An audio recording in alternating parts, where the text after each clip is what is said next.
وسلم على آله وأصحابه وأزواجه وذريته وأهل بيته أجمعين ثم إلى أرواح أولياء الله من كل مكان من مشارق الأرض إلى مغاربها خصوصا إلى روح الشيخ عبد القادر بن عبد المطلب أن الله يعلي درجاتهم في الجنة ويعيد علينا من بركاتهم وأسرارهم وعلومهم في الدين والدنيا والآخرة.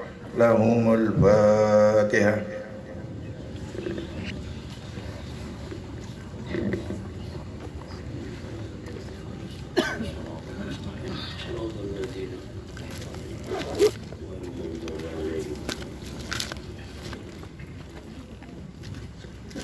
Bismillahirrahmanirrahim. Alhamdulillahi rabbil alamin.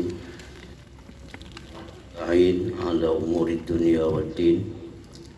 Wassalatu wassalamu ala asyrafil anbiya wal mursalin Sayyidina Muhammadin wa ala alihi wa sahbihi wa dhurriyyatihi ajma'in. Amma ba'd. Qala al-musannif rahimahullah, nafa'ana bi'ulumihi fid dharain amin. Amin. Pasal yang kelima pada menyatakan parji atau kemaluan.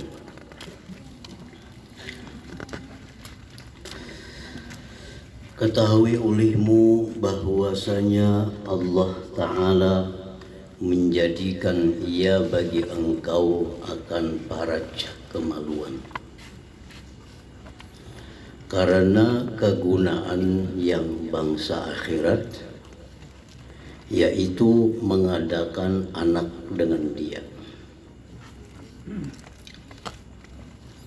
Faedah daripada kemaluan yang bangsa akhirat adalah mengadakan anak dengan dia atau zuriat dengan dia.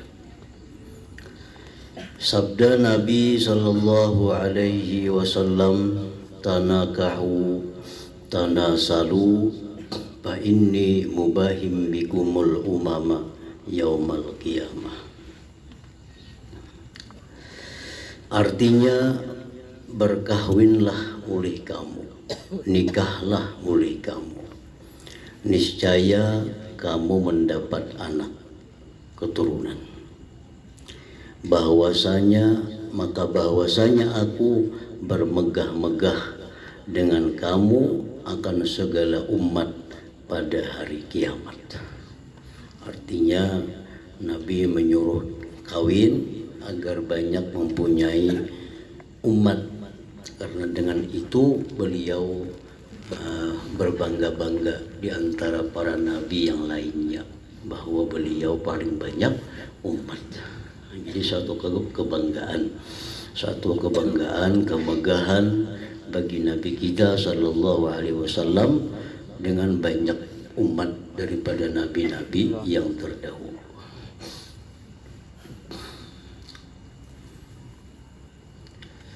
Mengenai masalah nikah sebagaimana yang disabdakan Nabi tadi, tanakahu, nikahlah kalian. Menurut mazhab kita Imam Syafi'i bahwa asal hukum nikah itu adalah mubah, boleh. Itu asal hukum. Artinya nikah itu menurut mazhab Syafi'i pada dasarnya adalah boleh, seperti makan minum. Sedangkan bagi mazhab lain seperti mazhab Hanafi, mazhab Maliki, nikah itu pada dasarnya adalah sunat. Ini beda antara mazhab ini. Mazhab kita nikah itu dasarnya adalah boleh. Namun karena nikah itu asalnya adalah boleh, dia bisa menjadi beberapa hukum. Kadangkala yang boleh tadi bisa menjadi sunat, tergantung keadaan, tergantung orangnya. Jadi bagi mazhab Syafi'i nikah itu boleh, namun bisa menjadi sunat bagi siapa yang sunat ini lita yakin wajidin, bagi orang yang kepingin dan punya kemampuan. Itu sunat. Inya kepingin nikah dan punya kemampuan untuk nikah, maka ampi hukumnya sunat, berubah menjadi sunat. Nah, itu mazhab kita Syafi'i. Orang yang hendak nikah, kemampuannya ada, dia sunat nikah. Artinya diberi pahala oleh Allah Subhanahu wa Ta'ala. Apabila ditambahnya lagi dengan nikah itu adalah niatnya mengikuti sunnah Nabi Sallallahu Alaihi Wasallam, maka bertambah lagi pahala sunatnya, berganda lagi pahala sunatnya. Apabila diniatkannya lagi dengan nikah itu ingin memperbanyak umat Nabi Muhammad Sallallahu Alaihi Wasallam, menjadi tambah lagi pahala sunatnya. Apabila dengan nikah itu dia niatkan pulang untuk menjaga dirinya daripada perbuatan-perbuatan yang kada baik, nah maka tambah lagi pahala sunatnya. Apabila nikah itu diniatkannya lagi untuk menambah keluarga, kan jadi bertambah keluarga dengan nikah tuh. Nah, asalnya orang bisa jadi mintuha, asalnya orang jadi ading kakak ipar, asalnya orang jadi mintuha lambu. Nah, jadi nikah tuh tujuannya juga agar menambah keluarga. Nah, bertambah lagi pahala sunat nikah itu. Jadi satu perbuatan karena niat yang baik itu banyak macam-macam, maka jadi bertambah besar pahalanya, bertambah gana pahalanya. Nah, kemudian nikah itu bisa pula hukumnya, karena dasarnya tadi boleh, bisa pula hukumnya menjadi makruh. Nikah itu menjadi makruh. Bagi siapa nikah itu makruh? Lighairi ta'iqin wala wajidin, bagi orang yang kada ada minat untuk nikah dan kada ada kemampuan untuk nikah. Nah, maka orang seperti ini makruh nikah. Kada ada hasrat untuk nikah dan kemampuannya kada ada juga, makruhnya nikah. Dan bisa pula nikah ini menjadi wajib hukumnya. Nikah jadi wajib. Bagi siapa nikah ini wajib? Lita yakin, bagi orang yang ingin, wajidin yang mampu, nazirin yang bernazar. Inya hendak nikah dan kemampuannya cukup untuk nikah itu, lalu dinazarkannya, maka jadi wajib dia nikah itu. Jadi hendak nikah, kemampuan cukup, lalu disuarakannya, aku bernazar nikah bila pertemuan yang cocok misalnya. Nah, jadi wajib nikah bila pertemuan yang cocok itu, jadi wajib. Dan menjadi wajib juga nikah ini apabila dia dihadapkan kepada sesuatu perbuatan yang dilarang, yang tidak ada jalan lain menghindarinya selain nikah, maka nikah menjadi wajib juga baginya. Dan nikah ini bisa pula menjadi haram. Nah, siapa yang nikah ini haram? Yaitu orang-orang yang liman lam yakum bihuquqiz zaujiyah, bagi orang-orang yang menganggap dirinya tidak mampu melaksanakan tugas sebagai suami atau sebagai istri. Aku ini mau kawin kayaknya kada sanggup menjalankan tugas sebagai laki. Nah, haramnya nikah itu. Nah, jadi karena tadi nikah dasarnya boleh, nah, sehingga hukumnya bisa berubah-ubah sesuai dengan keadaan dan sesuai dengan orangnya. Nah demikian itu adalah mazhab kita Imam Syafi'i. Jadi kalau ada orang mengatakan nikah itu sunnah, nikah itu sunat, nah itu bukan mazhab Syafi'i, itu mazhab yang lain. Kalau Syafi'i nikah itu boleh, seperti bolehnya makan dan minum. Nah jadi tanakahu, nikahlah kalian, jar Nabi. Tanasalu, niscaya kalian punya keturunan. Fa inni mubahin bikumul umam yaumal qiyamah, aku akan berbangga-bangga dengan nabi yang lain nanti di hari kiamat, bahwa umatku yang paling banyak. Nah ini manfaat kemaluan dari segi akhirat. Artinya dari kemaluan itu datang pahala kepada kita apabila demikian tadi. Dan sabda Nabi sallallahu alaihi wasallam, idza mata ibnu adam in qata'a amaluhu illa min thalathin, sadaqatin jariyatin aw ilmin yuntafa'u bihi aw waladin salihin yad'u lah. Artinya apabila mati manusia, niscaya putus oleh amalnya, melainkan daripada 3 perkara. Pertama, wakaf. Yang kedua, ilmu yang diambil manfaat dengan dia. Dan ketiga, anak yang beriman yang mendoa baginya. Nah, anak itu ada akan taulihi bila kada kawin. Anak kada akan dapat bila kada kawin. Nah jadi orang kawin, dia niatnya supaya dapat anak yang akan mendoakan dia. Nah maka kita masuk faidah kemaluan bangsa akhirat juga ngarannya. Jadi hadis Nabi tadi, apabila mati manusia niscaya putus oleh amalnya. Artinya bila orang itu sudah mati, maka ditutup sahifahnya, ditutup buku amalannya. Baik amalan jahat bukunya ditutup, amalan baik pun bukunya ditutup bila sudah mati. Melainkan daripada 3 perkara. Nah 3 perkara. Pertama wakaf. Wakaf ini selama masih dimanfaatkan orang, walaupun yang berwakaf sudah mati, maka amalnya itu terus mengalir kepadanya. Artinya tetap masuk ke dalam buku catatan amal.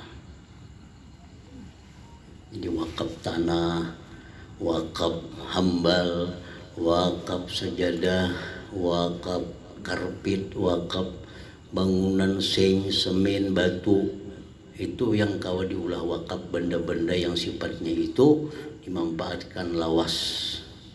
Kalau kayak roti kadang kawa diwakapakan, dimakan habis. Duit kadang kawa diwakapakan karena duit itu dibelanjakan. Yang sah menjadi wakaf itu adalah barang yang sifatnya itu lawas. Kayak tadi tanah berwakaf, semen, batu, seng, papan, kayu. Nah orangnya mati, masih dipakai orang lagi. Maka selama masih dipakai orang, pahalanya terus mengalir kepada yang berwakaf tadi, walaupun dia sudah mati. Sedekah jariyah, artinya sedekah mengalir. Itu hadis dipaham oleh para ulama, artinya wakaf.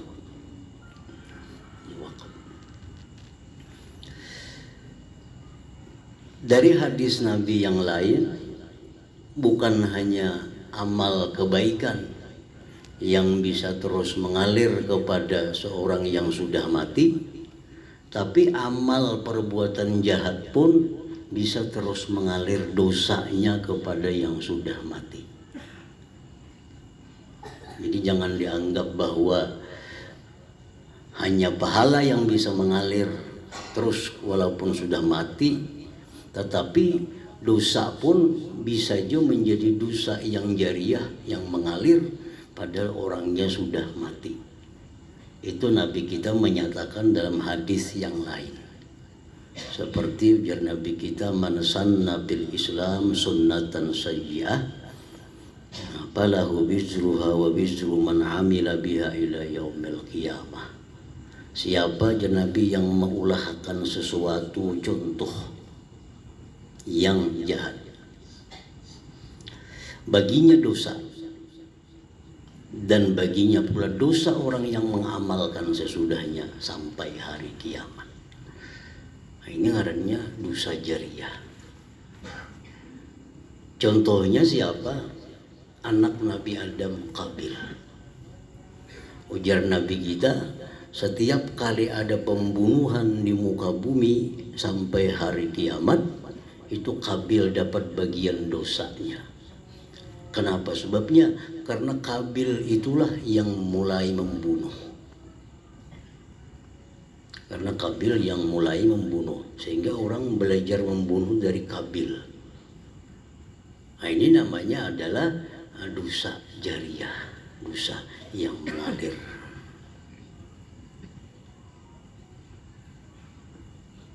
Kita membangun satu bangunan yang digunakan untuk maksiat, sama dipakai orang di situ untuk maksiat bangunan itu. Nah, selama dipakai orang bangunan itu untuk maksiat, nah maka itu dosanya, karena kita yang membangun itu untuk itu, maka dosanya mengalir terus.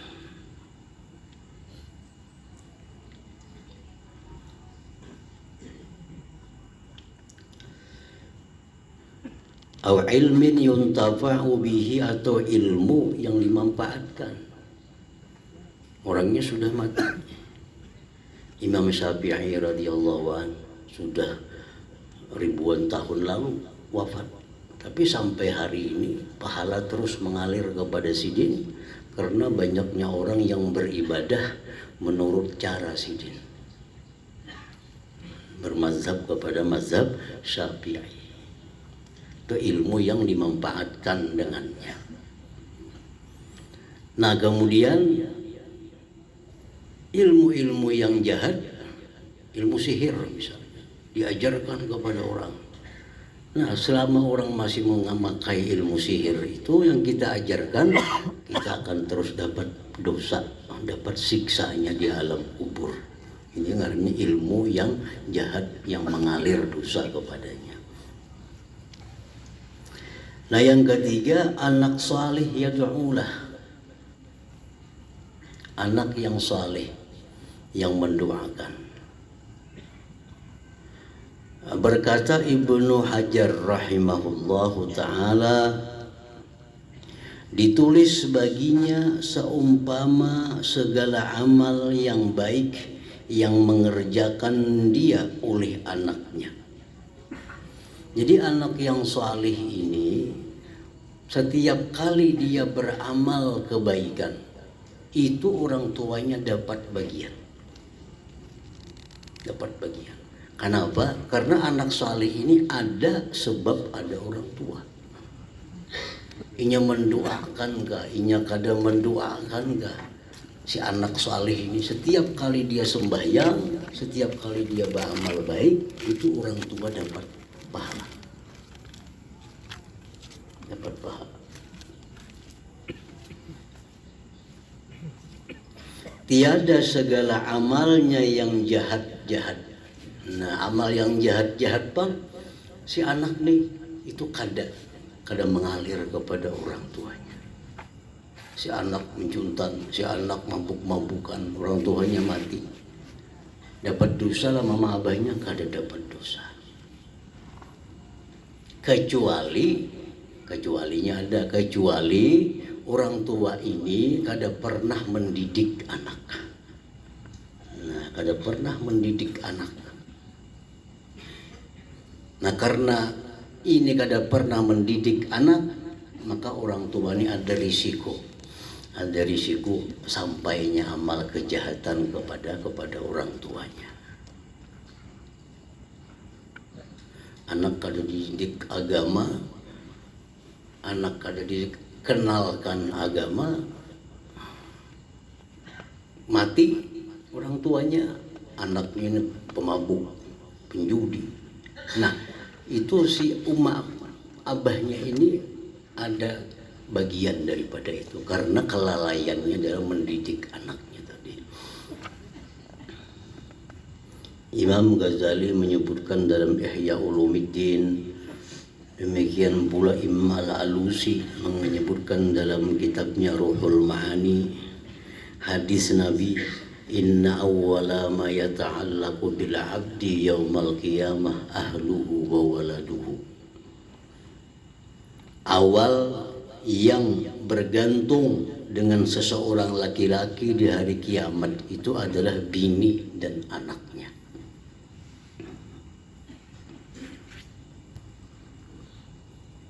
Bini anak. Apa maksudnya awal-awal yang bergantung itu? Si anak ini, si bini ini minta kepada Allah Ta'ala agar diberikan haknya daripada orang tuanya, daripada lakinya itu. Kenapa alasannya? Ujar Tuhan, kenapa alasannya? Ujar si anak bini, fa innahu ma'allamana ma jahilna. Ma'allamana, dia semasa hidup dengan kami tidak pernah mengajarkan kepada kami mana jahalu yang kami tidak tahu hukum-hukum Allah. Jadi si bini, si anak dikawa beralasan di hadapan Allah. Kenapa kamu melakukan ini? Ini dilarang. Karena kami kada diajari laki kami. Karena kami kada diajari orang tua kami jar anak. Wa kana yut'imunal haram min haitsu la na'lam. Lakiku, abahku, ya anak memberi makan kami makan yang haram, kami kada tahu. Kami kada tahu. Nabayuqda lahum, Allah putuskan. Diputuskanlah bagi mereka anak bini ini minhu daripada si laki, wa ta'khuzu 'iyaluhu hasanatihi, mengambillah anak bininya ini segala kebaikan-kebaikan si laki-laki ini. Fala yabqa lahu hasanah, akhirnya tidak tersisa lagi kebaikan bagi si laki ini karena diambil oleh bini, diambil oleh anak. Kenapa? Karena dalam dunia memberi kami makanan haram, kami kada tahu. Dalam dunia mereka kada mengajarkan kepada kami tentang hukum-hukum Allah, kada juga mendatangkan guru kepada kami untuk mengajari. Nah, kami tuntut di hadapan Engkau ya Allah agar dibayarkan haknya kepada kami. Nah, di situ Allah yang berfirman dalam Quran, pada hari itu lari seseorang dari saudaranya, di akhirat itu lari seseorang dari abahnya, lari daripada anaknya, lari daripada bininya. Kenapa? Karena takut kalau saling menuntut di hadapan Allah Subhanahu wa Ta'ala. Jadi wakaf sedekah jariyah itu mengalir terus pahalanya kepada yang mati. Kalau orang maulah bangunan maksiat, maka dosanya pun terus mengalir sampai habis bangunan itu. Ilmu demikian, ilmu yang baik diamalkan orang, diajarkan orang, terus mengalir kepadanya.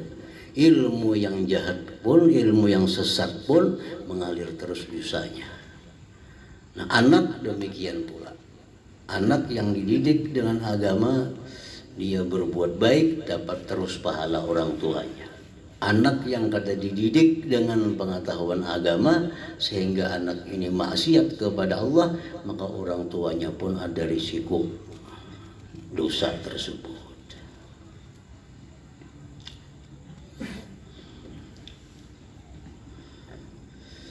Demikian lagi menjadikan dia Allah Ta'ala bagi engkau akan faraj karena kegunaan dunia,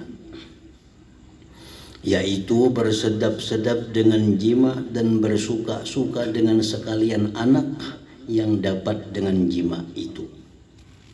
yang bermula mereka itu anak tadi sebesar-besar segala perhiasan dunia. Nah, jadi dengan bini kadang-kadang kita terhibur hati kita, dengan anak kadang-kadang terhibur bini kita. Nah, ini yang hasil atau bangsa-bangsa duniawi yang kita dapat daripada itu. Karena firman Allah Ta'ala yang menyatakan bahwa anak itu merupakan perhiasan, al-malu wal banun zinatul hayatid dunya al-ayah. Artinya bermula harta benda dan sekalian anak itu perhiasan hidup dunia. Dan firman-Nya lagi zuyyina linnas hubbus syahawat minan nisa wal banin al-ayat. Artinya dihiasi bagi manusia akan kasih, sayang, cinta akan segala keinginan daripada perempuan dan anak-anak. Nah, jadi itu faidah kemaluan dari sisi akhirat dan faidah kemaluan dari sisi dunia.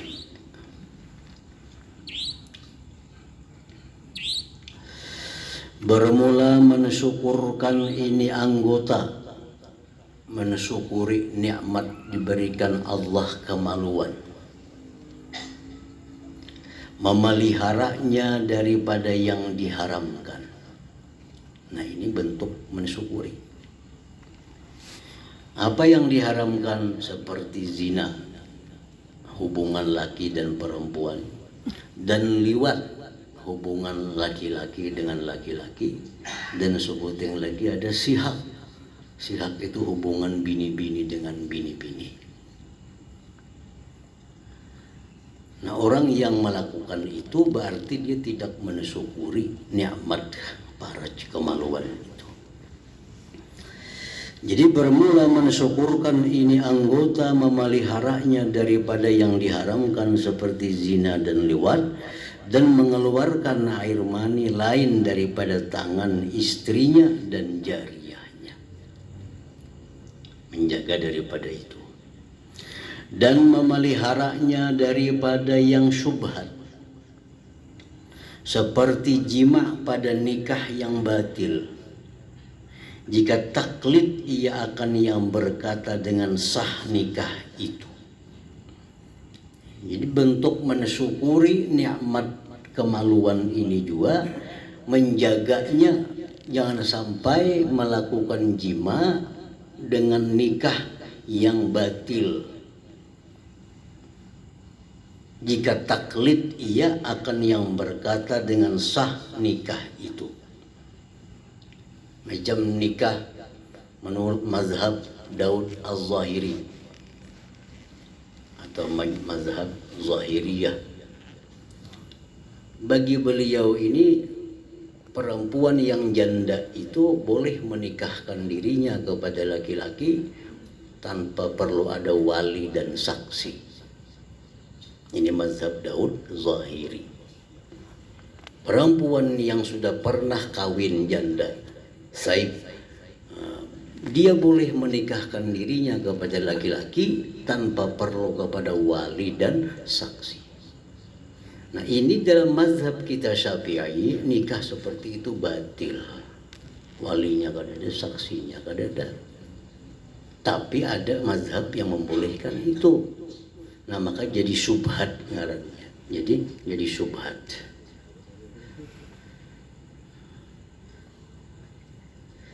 Dan jika tiada, niscaya adalah ia haram, bukan syubhat. Kalau dia tidak taklid kepada mazhab itu kada syubhat lagi, jadi haram ngarannya.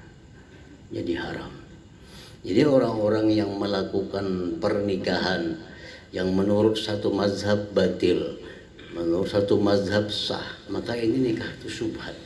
Kalau dia taklid kepada yang mensahkan. Kalau kada taklid kepada yang mensahkan, itu kada syubhat lagi, haram. Orang misalnya nikah berduaan, kada tahu siapa mazhabnya. Nah, ini bukan syubhat lagi. Yang syubhat itu yang tahu mazhabnya dan dia taklid kepada itu, syubhat. Kenapa subhat? Karena mazhab-mazhab lain kadang mensahkan nikah seperti itu, hanya ada mazhab ini, lalu jadi subhat, jadi kada jelas hukumnya halal atau haram. Nah, orang yang mensyukuri nikmat kemaluan, menjaga juga jangan sampai melakukan persetubuhan melalui nikah yang subhat tadi. Telah berfirman Allah Ta'ala pada ketika memuji akan orang yang beriman yang mendapat kemenangan, walladzina hum li furujihim hafizun illa ala azwajihim aw ma malakat aymanuhum fa innahum ghairu malumin. Artinya, dan sekalian yang memelihara mereka itu akan segala faraj kemaluan mereka itu, kecuali atas sekalian istri dan sahaya mereka itu yang perempuan, maka bahwasanya mereka itu tiada dicela. Jadi kemaluan ini hanya dibolehkan untuk pasangan atau kepada budak, jariyah. Jariyah itu perempuan budak. Dan ketahui olehmu bahwasanya tiada sempurna memelihara faraj kemaluan itu melainkan dengan memelihara mata daripada melihat perempuan yang haram dilihat. Artinya perbuatan zina, perbuatan macam-macam lewat tadi itu mudah dihindari kalau kita bisa menjaga mata.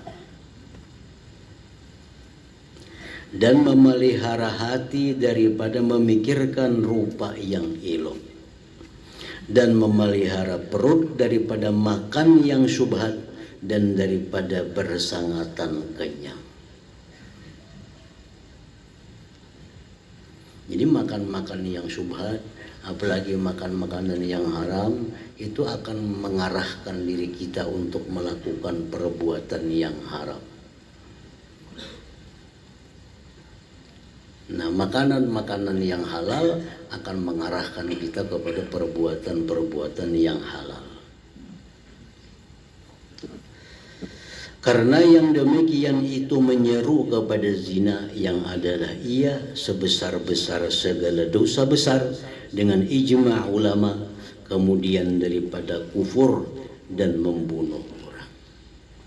Jadi urutan dosa-dosa itu yang paling besar membunuh orang.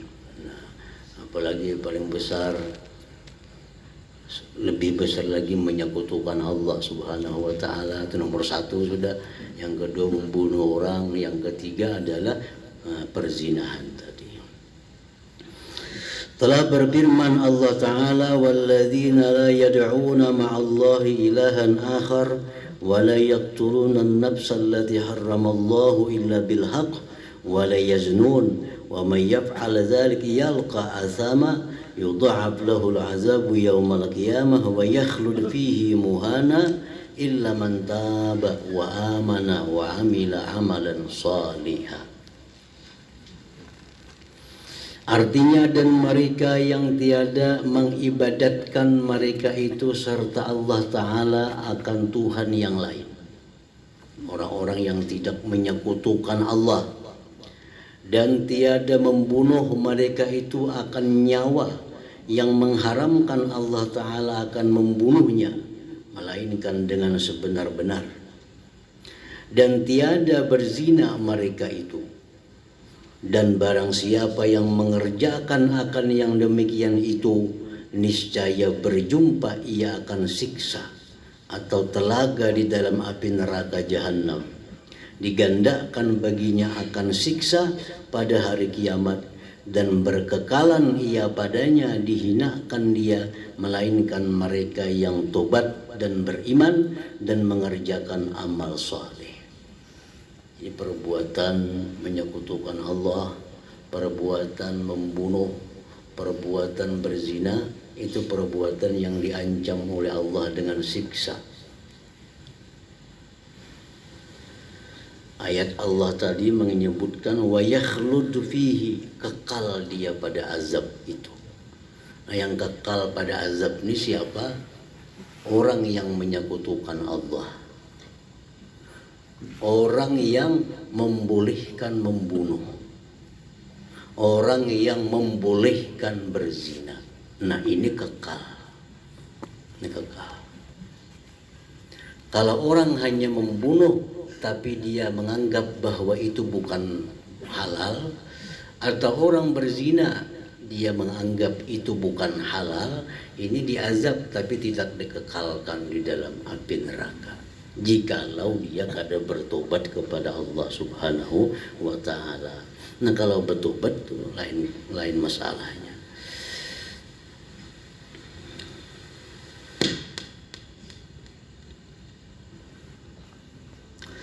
Dan firman-Nya Allah, wala taqrabuz zina innahu kana fahisyatan wa sa'a sabila. Artinya, dan jangan menghampiri kamu akan zina, karena bahwasanya zina itu adalah yang maksiat yang sangat keji dan sejahat-jahat jalan. Artinya sejahat-jahat pekerjaan. Telah menceritakan oleh Al-Bukhari dan Muslim daripada Ibnu Mas'ud radhiyallahu anhu berkata, ia bertanya aku akan Rasulullah sallallahu alaihi wasallam, apa dosa yang lebih besar pada sisi Allah Ta'ala? Artinya dosa apa yang paling ganal di sisi Allah? Bersabda ia Nabi, bahwa engkau jadikan bagi Allah Ta'ala akan yang menyekutui, dan ia juga menjadikan akan dikau. Engkau menyekutukan Allah, padahal Allah yang menciptakan engkau. Nah, menyekutukan Allah itu dosanya paling besar dosa. Bersembah aku bahwasanya yang demikian itu sesungguhnya dosa yang sangat besar. Bersembah aku kemudian apa? Kemudian apa sesudah syirik itu?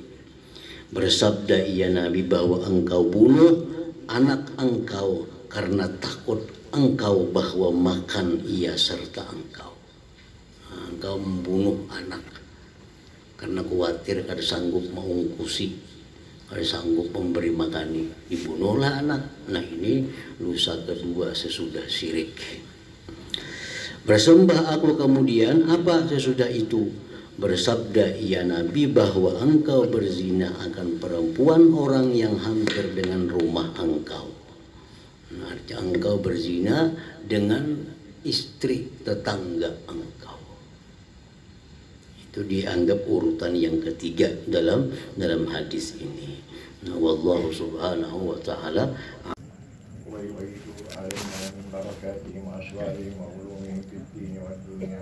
Amin. لهم الفاتحة.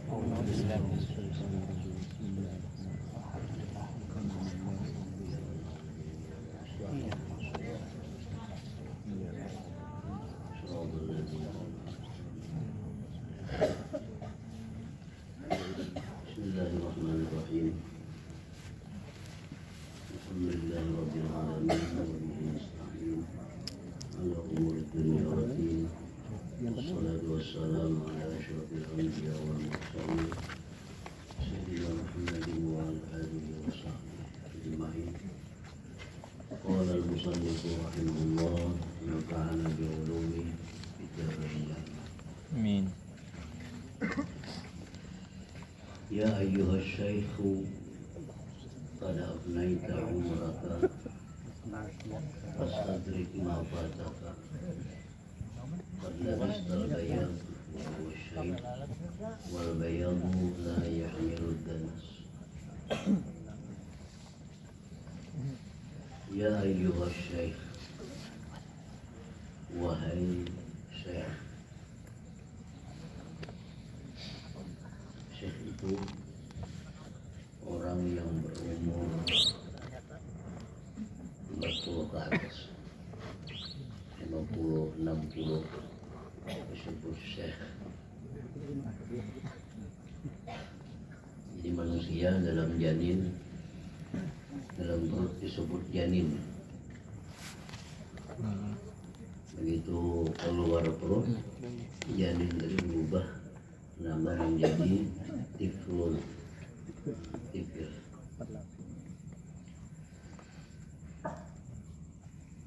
Tiflun anak artinya. Itu sampai umur 14 masih bisa disebut tiflun.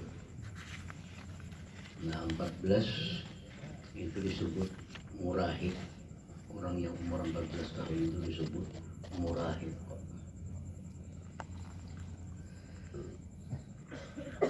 Umur 15 sampai 30 itu disebut syab atau fata, pemuda, artinya pemuda. Syab, fata. Umur 30 ke 40 disebut kahil. Nah 40 ini 50, 60, 70 itu disebut syekh. Syekh bahasanya apa yang kita syekh itu orang tua. Syekh orang dewasa. Kalau sudah 80 ke atas itu disebut haram. Sudah 80, 90 umur disebut haram. Nah, Imam Ahmad ibnu Athaillah mengkitab di sini dengan ya ayyuhas syekh, wahai syekh.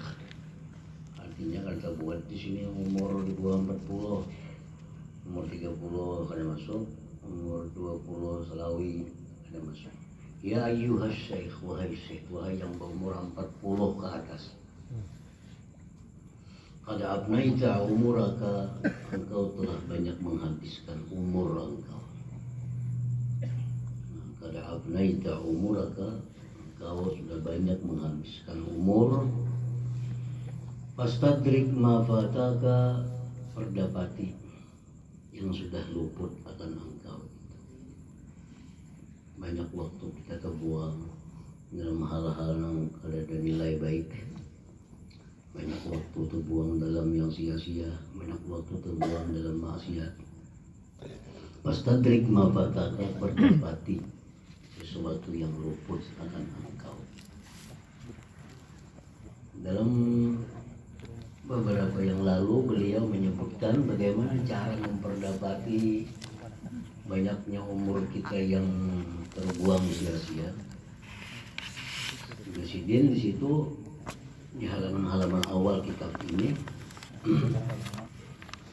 dengan berzikir yang komplit. Itu untuk memperdapati kekurangan-kekurangan. Seperti zikir yang diajarkan Nabi kepada istri beliau Juwairiyah. Subhanallah bihamdih, adada khalqih wa ridha nafsih wa zinata arsyih wa midada kalimatih. Itu yang diperbanyak. Karena memperbanyak ini bisa memperdapati, menutupi kekurangan-kekurangan kita di masa yang lampau. Dalam hadis sahih Muslim kan itu disebutkan bahwa Nabi kita keluar dari rumah istri beliau Juwairiyah. Subuh keluar Nabi, Juwairiyah itu duduk di penyembayangan beribadah. Sampai waktu duha jam 9-an Nabi balik ke rumah, Juwairiyah itu masih di penyembayangan. Nah, lalu jadi Nabi, awas siapa yang lebih yang mulai bisukan itu sampai ini. Maka Nabi itu mau beri amalan. Nah, baca ini 3 kali aja baca. Itu kalah jam waktu sekian awas tadi. Ya dikatakan Nabi, baca di Nabi subhanallah wa bihamdi, adada khalqih wa ridha nafsih wa zinata arsyih wa midada kalimatih.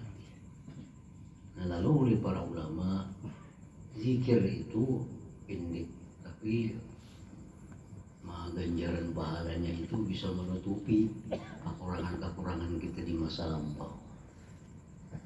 Nah, jadi untuk orang-orang yang sudah umur syekh 40 ke atas nih, yang bahari banyak pada kekeruan tuh, banyak tiba zikir. Subhanallah bihamdih, adada khalqih wa ridha nafsih wa zinata arsyih wa midada kalimatih. Supaya bulung-bulung yang lalu tuh tertutupi dengan zikir. Fastadrik ma fataka, perdapatilah yang luput akan engkau. Qad labistal bayat wa huwa syaib, engkau telah berpakaian putih. Maksudnya uban. Orang 40 itu sudah mulai uban, makin 50, makin banyak 60, makin banyak 70, sebagian bisa. Qad labistal bayat, engkau sudah berpakaian putih. Wal bayat la yahmilud danas, yang putih itu tidak menanggung kotoran. Yang putih ini tidak kotor nampak kelihatan, jadi mesti dijaga bujur. Artinya orang yang sudah beruban itu mesti menjaga bujur, ubannya jangan sampai rigat, jangan sampai kotor dengan maksiat.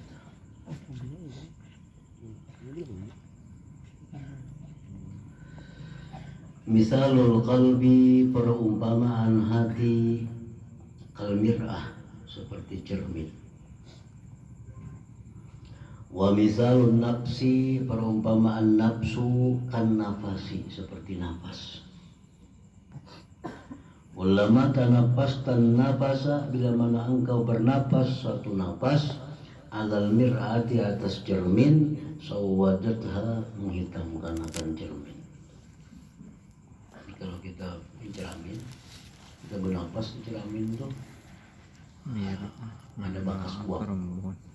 Bernapas, akhirnya kita kabur. Akhirnya kabur, kebanyakan diuapi. Buat cermin bernapas, kabur bernapas, akhirnya uap itu jadi daki yang menutupi cermin. Awas-awasannya sekian tahun, 20 tahun kita.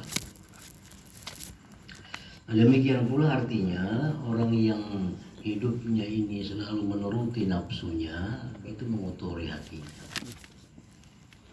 Mengotori hatinya. Nah, hidup kita selalu menuruti nafsu, makan sesuai nafsu, berpakaian sesuai nafsu, goreng sesuai nafsu, apa kehendak nafsu itu kita turuti. Berarti kita telah menguapi hati dengan uap. Nah, sehingga hati kita yang asalnya bersih itu jadi kadap, jadi rigat dengan banyaknya uap-uap gitu.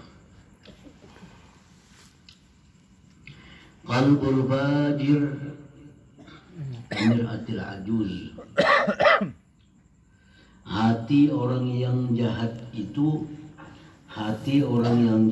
itu seperti cermin ajuz. Ajuz si perempuan tua. Perempuan sudah 60, 65, 70 itu ajuz.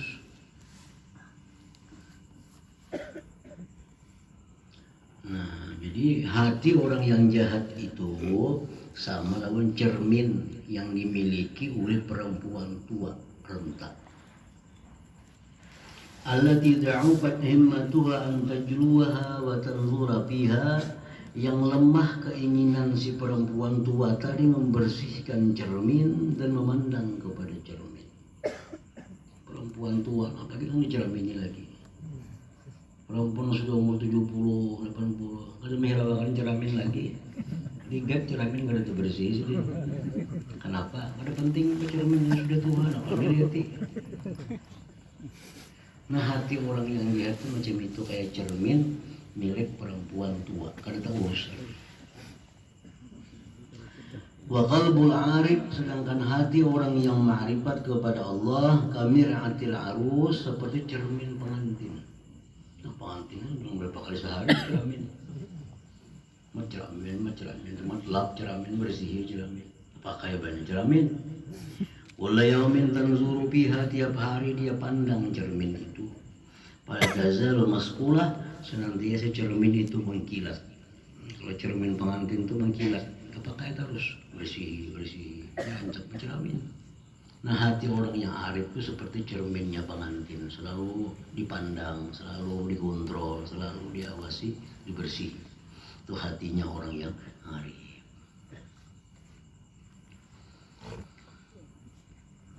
Pada tazaru maskulah, senantiasa mengkilat. Himmatuz zahidin bi kasratil a'mal. Himmahnya orang zuhud pada banyak amal. Zuhud itu satu makam, satu tangga yang mesti dilalui oleh orang yang ingin ma'rifat kepada Allah. Jadi beberapa tangga hanya sampai kepada tangga ma'rifat. Nah, di antara anak tangga itu ada tangga yang namanya zuhud. Artinya kalau orang hendak ma'rifat kepada Allah mesti melewati yang namanya zuhud.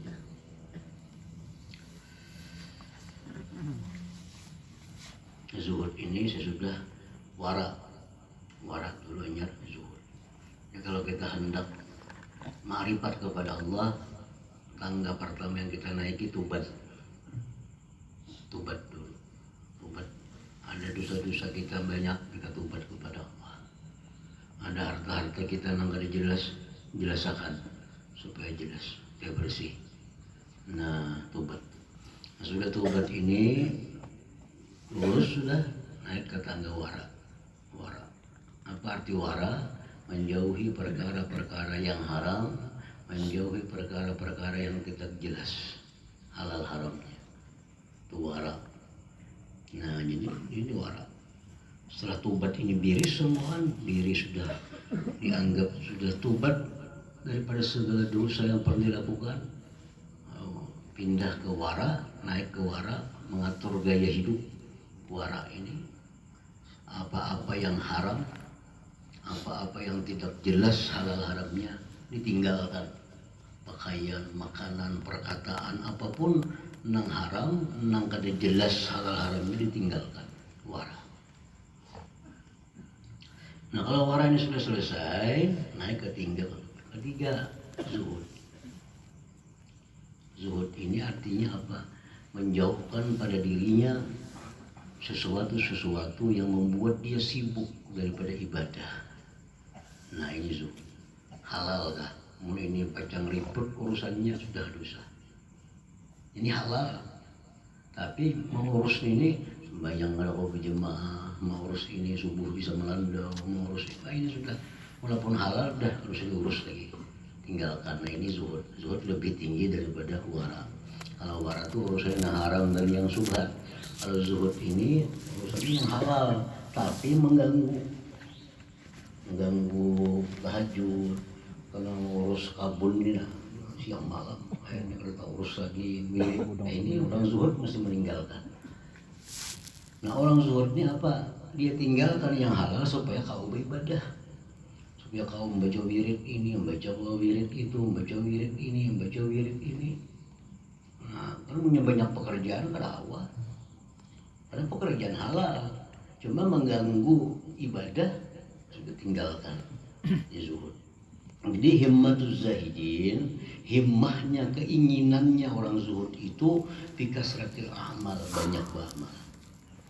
Ya apa, supaya sehari ini kau selawat 1000, zikir 1000, Quran 10 juz sehari. Itu yang dipikirkan orang zuhud ini, supaya banyak amal. Nah, otomatis barang-barang pekerjaan-pekerjaan halal pun ditinggalkan karena menyayangi wiridnya, ibadahnya. Nah, jadi himmatuz zahidin, himmahnya orang zuhud itu bikasratil amal, banyaknya amal.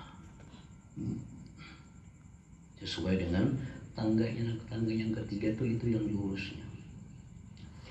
Nah, wa himmatul arifin, sedangkan himmah orang arif itu orang yang sudah sampai ke puncak anak tangga. Ini kada mengurusi banyak ibadah orang arif ini. Banyak ibadah tuh banyak, sedikit kada masalah ibadahnya. Yang dihimmahkannya, yang dipikirkan, yang dihematinya itu bitashihil ahwal. Nah, datang pada menstashih, membenarkan ahwal. Ahwal itu sesuatu keadaan yang diberikan Allah kepada kita tanpa ada usaha daripada kita, tanpa ada kehendak daripada kita. Itu ahwal. Nah, orang arif ini harus bisa menyikapi apa-apa yang didatangkan Tuhan ke dalam hatinya daripada ahwal. Ya, hal jamaknya ahwal. Jadi hal itu sesuatu yang datang ke dalam hati seseorang yang tanpa diusahakan.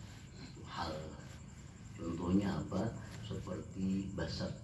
Basat itu bahasa kita gembira.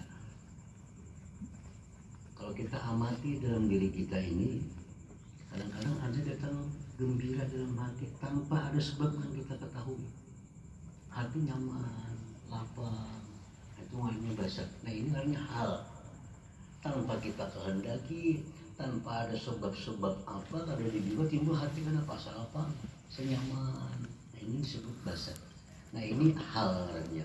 Nah orang-orang yang sudah ma'rifat itu ini yang diaturnya. Kalau datang hati ini gembira, harusnya aku macam apa? Menyikapinya ini. Itu hal. Lawannya hal, lawannya bahasa itu kabar. Kalau kita mau melihat diri kita, kadang-kadang dalam hati kita ini ada sumpah. Dalam hati kita ada sumpah. Padahal kalau ada masalah, kalau ada yang hilang, kalau ada yang kurang, kalau ada yang apa, cuma kenapa hati ini rasa sumpah? Itu namanya kabar. Nah ini salah satu hal yang datang ke dalam hati kita. Nah dalam waktu kita basat itu kita ada sikap yang kita tunjukkan kepada Allah. Dalam waktu kita kabat itu mesti ada sikap yang kita tunjukkan kepada Allah. Nah orang arif itu yang dihikmatinya. Itu yang dihikmati. Ini basat, riangnya hati tanpa ada sebab. Disebut basat ini langsung dari Allah datang ke hati kita. Hati kita ini peka dengan Allah, hati yang bersih maksudnya. Hati yang bersih itu peka dengan Allah. Lalu hati ini kadang-kadang bisa riang tanpa ada sebab yang datang yang menyenangkan. Kalau ada rezeki yang datang, kalau ada kabar berita gembira, kalau ada apa, timbul hati kenapa rasa riang. Nah ini basat. Kenapa basat itu terjadi kepada kita? Karena itu Allah sedang bertajalli kepada hati kita dengan sifat-sifat keindahannya. Lalu hati kita riang. Kita kan sadar itu. Di saat hati kita riang itu sebetulnya hati kita melihat tajalli Allah dengan sifat-sifat keelokan, penyayangnya, pemaafnya, pengampunnya, penyantunnya, pengasihnya. Hati kita melihat ke situ, riang sorangan hati. Kita harus sadar bahwa hati kita sedang memandang kepada Allah Subhanahu wa Ta'ala. Kalau hati kita riang, nah itu basat dengarnya. Nah di saat basat tuh macam apa kita mestinya? Apa yang kita baca, apa yang kita lakukan. Nah ini yang diurusnya oleh orang arif. Ini kan mengurus amalan. Ini ada mesti Quran seminggu sahatam. Orang arif kan mengurus itu tadi. Yang diurusnya keadaan hatinya dengan Allah Subhanahu wa Ta'ala. Jiwa himmatul arifin bitashihil ahwal, membaguskan ahwal itu. Kadang hati timbul sumpah, hati asal kabur. Padahal kan ada masalah apa yang terjadi? Timbul hati kabat. Nah pada hati itu kabat tatkala hati memandang kepada Allah yang bertajalli dengan sifat keagungan dan kebesarannya. Allah itu maha menyiksa, Allah itu maha adil, Allah Ta'ala itu maha memudaratkan, Allah maha mematikan.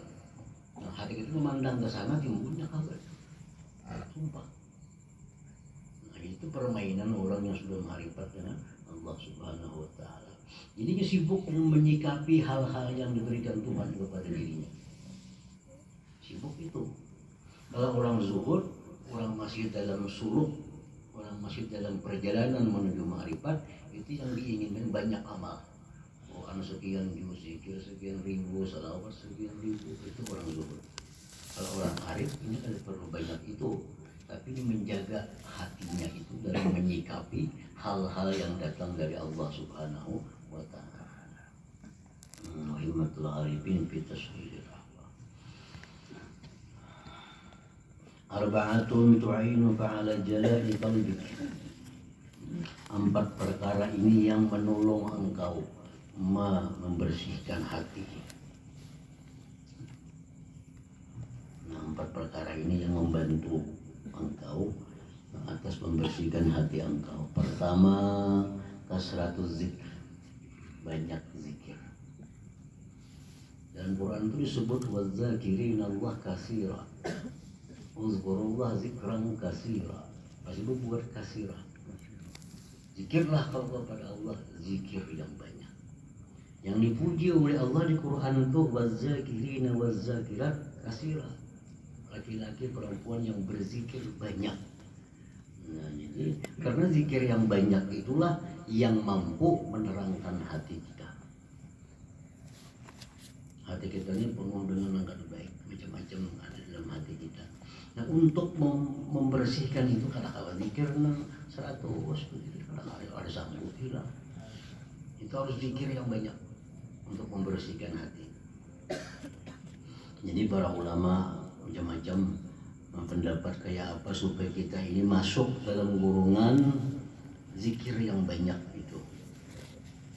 Ibnu Abbas berkata radhiyallahu anhuma, "Idza zakarallah bi adbaris salawat wa buduwa wa ashiya wa fil madaji' wa kullama istayqa Allah min naumih wa kullama ghada aurah min manzilih." Nah, kalau kita mampu macam ini, kita berzikir kepada Allah, sudah disebut kita orang yang berzikir banyak. Kayak apa jadi Ibnu Abbas? 1, zakarullah fi adbaris salawat. Nah, berzikir kepada Allah sesudah sembahyang 5 waktu. Apa yang diajarkan Nabi itu zikir sembahyang 5 waktu kita gawe. Basmiyah maghrib, subuh, la ilaha illallah wa la syarika lahu wa ala kulli syai'in qadir, subhanallah 33, alhamdulillah 33 dibaca. Apa-apa zikir sembahyang kita baca. Kemudian kita ada menyediakan waktu zikir kepada Allah pagi dan petang. Nah, butuh wa asyiyah. Waktu pagi kita ada sediakan waktu berzikir kepada Allah barang 20 menit kah pagi. Waktu petang kita ada pulang waktu kita sediakan berzikir kepada Allah walaupun sedikit, cuma ada waktu yang kita jaga disiplinnya.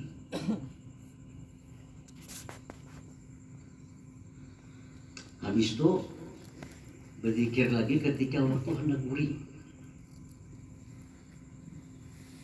Macam-macam dari Nabi, ada baca ayat kursi baca, ada bismillahirrahmanirrahim ahya wa amut baca, ada juga petunjuk Nabi siapa hendak guring baca 3 kali diampuni dosanya, astagfirullah astagfirullah alladzi la ilaha illallal hayyul qayyum wa atubu ilaih 3 kali guring baca. Kena bangun guring berzikir pulang, alhamdulillahilladzi ahyana ba'da ma amatana wa ilaihin nusyur.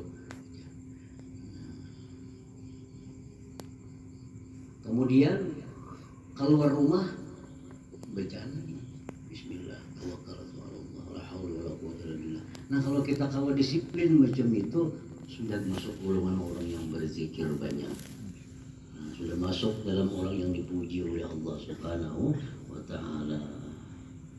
Nah, jadi zikir-zikir banyak tuh kalau ada ukurannya 1000 lah misalnya apa. Menurut Ibnu Abbas, kalau orang itu sudah menyediakan waktu pagi ada berzikir, petang ada berzikir, sesudah 5 waktu ada zikir. Zikir itu macam-macam, salawat kah, subhanallah bihamdihi kah, apakah? Ada mesti la ilaha illallah. Quran kah? Ini hendak guring bebacaan, bangun guring bebacaan, hendak keluar rumah bebacaan. Sudah masuk golongan zakirin Allah katsira. Itu Ibnu Abbas. Kalau Ibnu Salah di sini tambah lagi berzikir kepada Allah dalam hal sehari-hari sesuai petunjuk Nabi.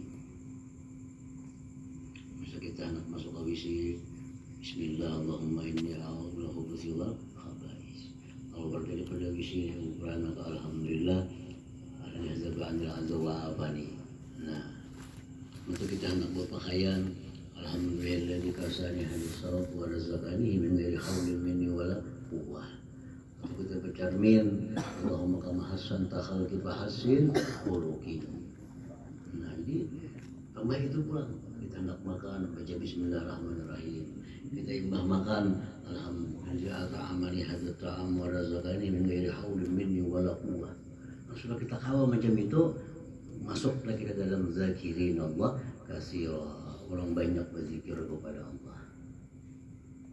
Nah, jadi banyak zikir itu menolong engkau atas mengkilapnya hati.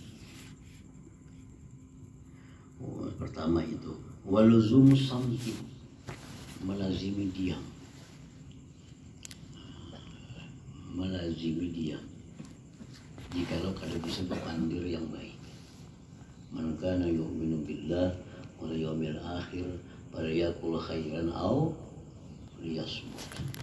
Ya Nabi beriman dengan Allah, beriman dengan hari akhir, falyaqul khaira, katakan yang baik. Kata yang baik apa? Bicara ilmu, bicara para orang salih, bicara apa? Bicara baik. Kalau kata kawa, yasmut, diam. Nah, diam itu membantu kita untuk menerangkan hati, mengkilapkan hati. Wal khalwatu, menyendiri.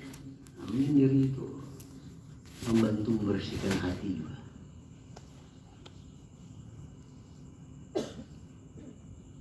Wa qillatul mat'am wal masyrab, sedikit makan minum. Nah, jadi itu 4 perkara itu membantu benar lawan keterangan hati kita, larang hati, bersih hati. Ahlul ghaflah idza asbahu tafaqqadu amwalahum wa ahluz zuhdi wal ibadah yatafaqqaduna ahwalahum wa ahlul ma'rifah yatafaqqaduna qulubahum ma'allahi azza wa jalla. Orang-orang yang lalai, ghafilin, berpagi-pagi mereka, idza asbahu, bila berada di waktu pagi mereka itu tafaqqadu amwalahum, mereka mencek, meriksa harta benda mereka. Ini orang-orang ghaflah, orang-orang ghafil. Mau goreng aja dipikirkan sudah, mana kambing, mana ayam, mana sapi, mana itu, mana ini.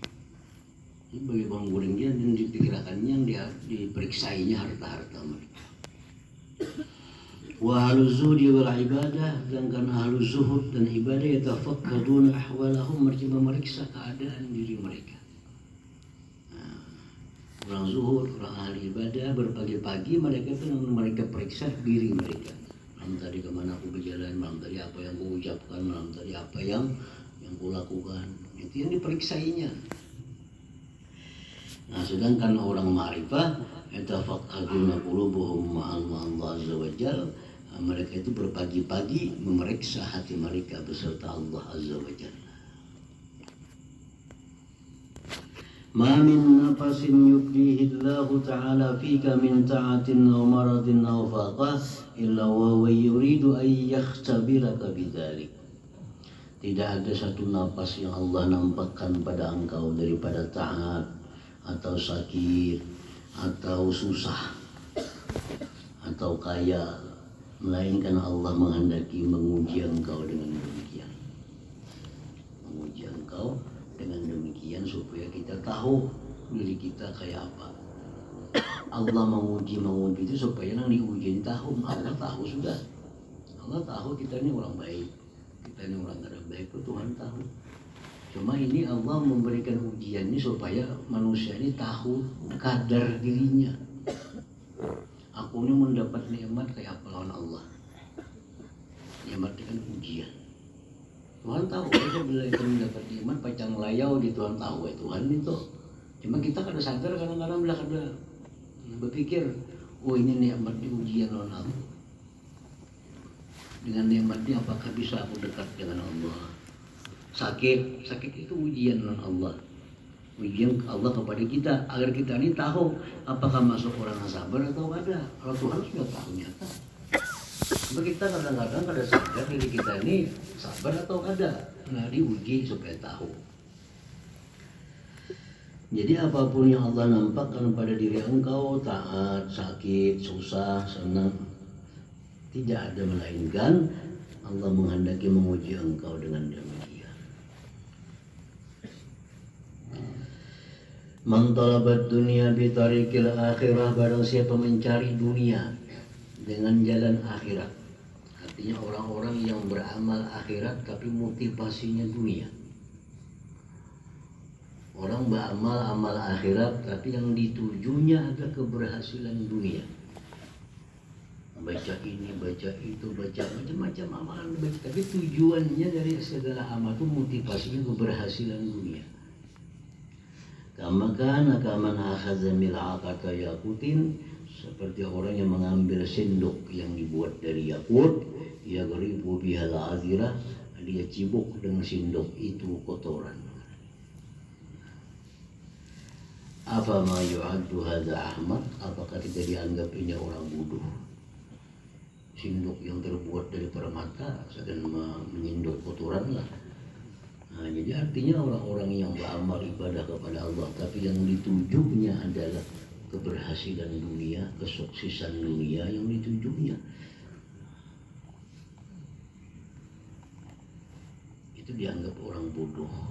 Sama orang yang menggunakan sendok yang mahal hanya untuk mengambil kotoran. Ini yang kita baca alif lam mim, itu nilai pahalanya sudah lebih baik daripada dunia dan isinya. Kita ini diberi Tuhan taufik hidayah. Kalau membaca Bismillahirrahmanirrahim, alif lam mim, nah ucapannya itu nilainya jauh lebih baik daripada dunia dan isinya. Artinya ini orang nih dapat dunia dan isinya, tapi karena diberitahu Tuhan mengucapkan alif lam mim. Ada yang ini karena diberi Tuhan dunia, tapi dikuasakan Tuhan, dia mengucap alif lam mim. Jauh untung ini, jauh untung. Nah, jadi orang-orang yang menggunakan ibadat Quran, salawat, tasbih untuk keberhasilan dunia, itu paling mestinya dunia ini kita cari agar kita bisa mencapai kebahagiaan, kesuksesan akhirat. Nah, itu yang jujur. Jangan kita menggunakan perkara-perkara akhirat untuk keberhasilan duniawi, itu salah.